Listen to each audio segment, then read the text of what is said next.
Assalamu alaikum, welcome to my channel House of Concepts. Today we are going to learn that what is different between its and its with an apostrophe. These are among the most commonly confused words. Their sounds are same, but there is a very small difference how they are written.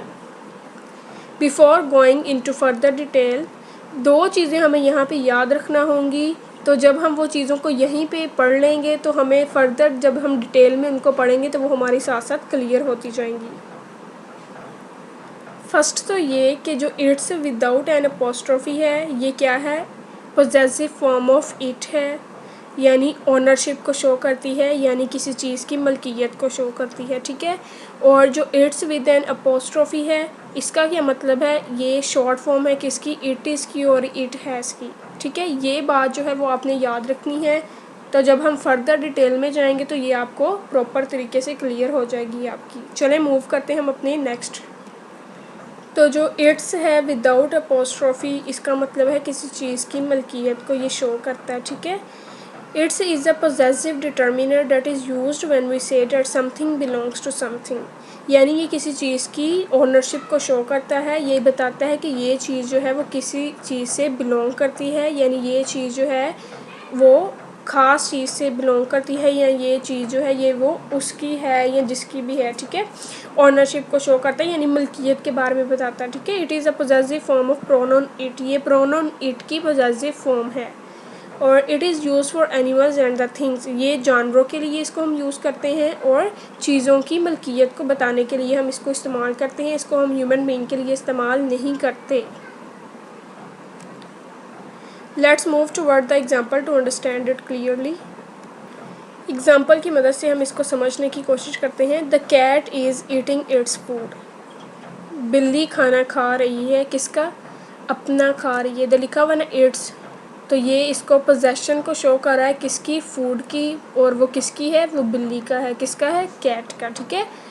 Its food यानी ये किसका food है, cat का food है, यानी cat इसकी owner है। Further हम इसको देखते हैं।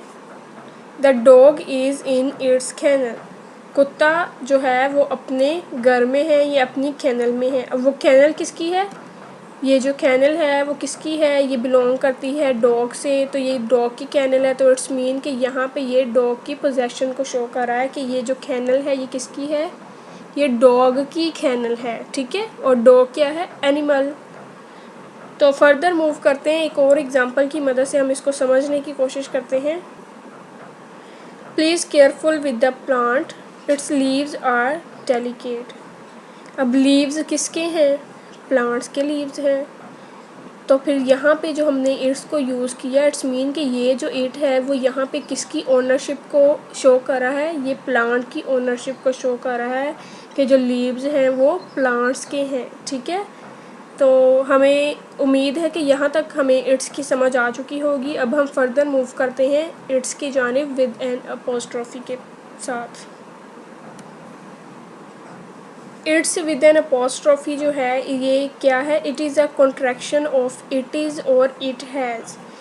Contraction mean short form. ठीक है। A contraction is a shortened form of a word और a group of words with omitted letters often replaced in written English। ठीक है।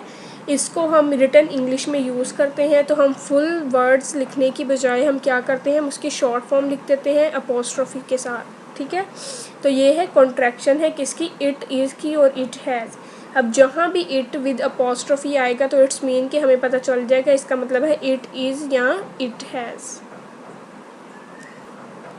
जहाँ भी इट आएगा विद अपोस्ट्रोफी तो वहाँ पे हम इसको जो है ना वो समझेंगे कि ये क्या है, या तो ये इट हैज़ होगा, इट हैज़ होगा, और या तो ये इट इज़ होगा। ठीक है। इसको हम समझते हैं एग्जांपल की मदद से। Let's move toward the example. She misplaced her phone but she thinks it's in the car. अब यहाँ पे जो ये इट्स है ये किसको रिप्रेजेंट कर रहा है, इट इज़ को। चलें हम इसको जुमले को इस तरह इट इज़ पढ़ के देखते हैं इसके साथ। She misplaced her phone but she thinks it is in the car. ठीक है। यहाँ पे जो है ये इट्स विद अपोस्ट्रोफी है, ये इट इज़ को रिप्रेजेंट कर रहा है। ठीक है। फर्दर एग्जांपल देखते हैं। इट्स अ ग्रेट डे, यानी जो आज का दिन है वो अच्छा है। तो फिर हम इसको जो है ना वो इसकी फुल फॉर्म के साथ पढ़ के देखते हैं। It is a great day. ठीक है, तो यहाँ पे जो अपोस्ट्रोफी के साथ इट यूज़ हुआ है वो किसको रिप्रेजेंट कर रहा है? वो इट इज़ को रिप्रेजेंट कर रहा है, यानी ये इट इज़ की शॉर्ट फॉर्म है। नेक्स्ट मूव करते हैं। It's been raining for 3 hours, यानी जो बारिश है वो 3 घंटे से हो रही है। तो यहाँ पे क्या आया? It has been. चलें पढ़ के देखते हैं।